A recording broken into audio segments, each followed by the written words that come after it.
Assalamualaikum warahmatullahi wabarakatuh. Perkenalkan nama saya Muhammad Al-Qausar, dengan NIM 4012211166. Saya akan menjawab pertanyaan dari tugas hukum perkebunan. Tapi sebelumnya Bu, saya memohon maaf jika kamera saya agak buram-buram Bu, dikarenakan ya kualitas kamera yang tidak memadai Bu. Baik, untuk pertanyaannya itu tadi, bagaimana efektivitas Undang-Undang Nomor 39 Tahun 2014 tentang perkebunan dalam mendorong tata kelola perkebunan yang baik? Baiklah, saya akan menjawab pertanyaan tersebut. Pertanyaan pertama, jawabannya itu Undang-Undang Nomor 39 Tahun 2014 tentang perkebunan merupakan regulasi yang dirancang untuk mengatur dan mengarahkan penyelenggaraan usaha perkebunan agar sejalan dengan prinsip keberlanjutan, keadilan, dan kemanfaatan sosial ekonomi, sekaligus memberikan perlindungan terhadap lingkungan hidup dalam hak-hak masyarakat sekitar. Kemudian undang-undang ini menggantikan Undang-Undang Nomor 18 Tahun 2004 yang dianggap belum mampu secara optimal menjawab tantangan tata kelola perkebunan dalam konteks pembangunan yang berkelanjutan serta dinamika konflik agraria yang kerap terjadi antara pelaku usaha dan masyarakat. Untuk dari sisi substansinya, yaitu Undang-Undang Nomor 39 Tahun 2014 telah mengalami berbagai pembaruan normatif. Salah satu aspek penting yang diperkenalkan adalah penguatan kewajiban pelaku usaha perkebunan untuk memperhatikan aspek keberlanjutan dan kepatuhan terhadap rencana tata ruang. Undang-undang ini juga menegaskan perlunya pelaku usaha melakukan analisis mengenai dampak lingkungan atau AMDAL serta memperoleh izin usaha perkebunan yang sah sebelum memulai kegiatan operasional.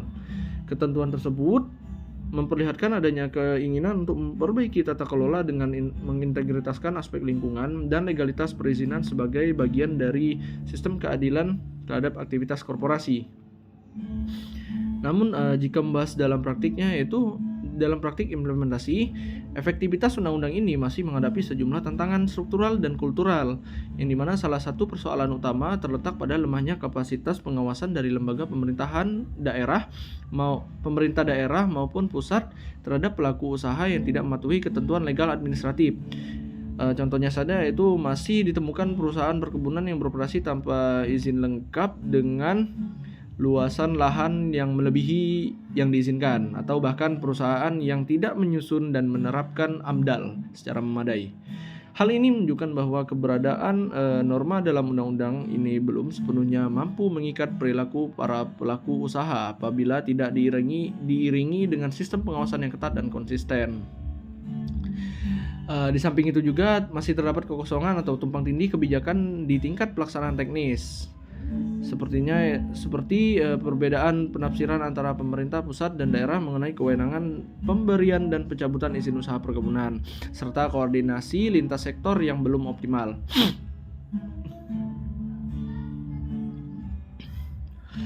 Tujuan utama pembentukan undang-undang itu untuk menciptakan tata kelola yang transparan, akuntabel, dan partisipatif menjadi sulit tercapai secara menyeluruh karena hal tersebut. Kemudian efektivitas dari undang-undang ini juga diuji melalui kemampuannya dalam memproses maksud saya merespon dinamika konflik lahan antara masyarakat lokal atau adat dengan perusahaan perkebunan. Undang-undang ini pula memang memuat norma yang mengatur pengakuan dan perlindungan terhadap masyarakat yang telah secara turun-temurun menguasai dan mengelola lahan perkebunan, serta mewajibkan para pelaku usaha untuk menyelesaikan konflik agraria melalui pendekatan musyawarah. Namun dalam beberapa kasus, mekanisme penyelesaian konflik tersebut tidak berjalan dengan baik dikarenakan minimnya sarana mediasi yang netral dan kuat, serta dominannya posisi korporasi dibandingkan masyarakat dalam relasi kekuasaan di lapangan.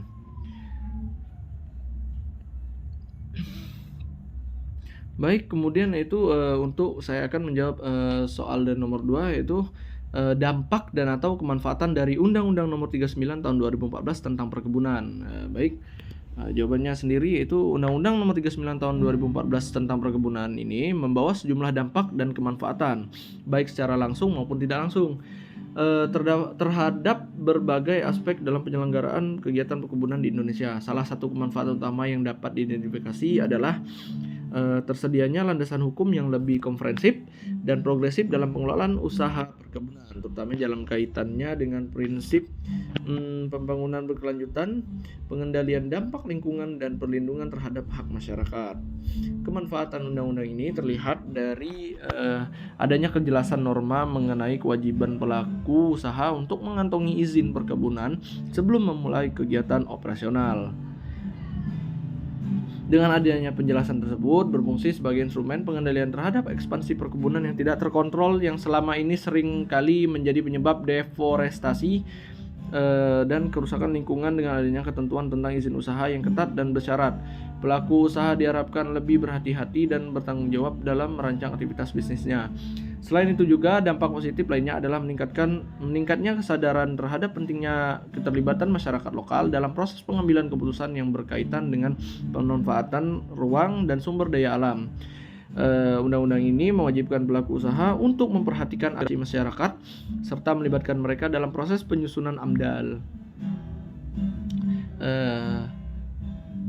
Jika dilihat dalam beberapa kasus, ketentuan ini menjadi pijakan awal untuk membangun mekanisme konsultasi publik, meskipun implementasinya di lapangan belum selalu konsisten dan masih menghadapi hambatan teknis dan politis. Kemanfaatan selanjutnya itu dapat dilihat dari adanya pengaturan mengenai tanggung jawab sosial perusahaan atau CSR yang diarahkan untuk meningkatkan kesejahteraan masyarakat di sekitar wilayah perkebunan. Meskipun masih bersifat normatif, pengakuan hukum terhadap kewajiban CSR dapat menjadi dasar hukum bagi masyarakat untuk menuntut akuntabilitas sosial dari perusahaan, serta bagi pemerintah untuk melakukan evaluasi dan intervensi terhadap program-program CSR yang tidak relevan atau bersifat seremonial semata. Namun demikian, dampak dari undang-undang ini tidak selalunya bersifat positif. Dalam hal tertentu muncul kekhawatiran bahwa ketentuan yang bersifat teknokratik dan administratif justru dapat menyulitkan pelaku usaha kecil atau petani mandiri yang tidak memiliki kapasitas ekonomi maupun teknis untuk memenuhi semua persyaratan perizinan. Hal ini dapat menciptakan ketimpangan antara pelaku usaha besar yang memiliki sumber daya dan akses terhadap birokrasi dengan petani kecil yang rentan terhadap kriminalisasi apabila tidak memenuhi persyaratan administratif sebagaimana ditentukan dalam undang-undang. Kemanfaatan lainnya yaitu yang penting tetapi belum optimal terwujud adalah aspek perlindungan terhadap masyarakat adat dan kearifan lokal. Meskipun terdapat pengakuan terhadap keberadaan masyarakat secara turun-temurun mengolah lahan, realitanya atau dalam praktiknya itu banyak wilayah adat yang belum memiliki pengakuan hukum formal atas hak-haknya, sehingga seringkali tidak dilindungi dari ekspansi perusahaan. Hal ini menyebabkan undang-undang tersebut belum sepenuhnya memberi dampak perlindungan yang nyata terhadap kelompok masyarakat yang rentan terhadap marginalisasi. Baik, mungkin itu saja yang dapat saya sampaikan untuk menjawab dua pertanyaan atau soal terkait tugas hukum perkebunan. Sekali lagi saya mohon maaf kepada Ibu atau kepada Ibu ya. Apabila jika kualitas video saya ini agak buram karena kan ya maksudnya itu kualitas kamera saya agak kurang Bu, jadi saya mohon maaf dan saya mengucapkan terima kasih pada Allah. Saya mohon ampun. Saya akhiri, wabillahi taufiq wal hidayah. Wassalamualaikum warahmatullahi wabarakatuh. Terima kasih.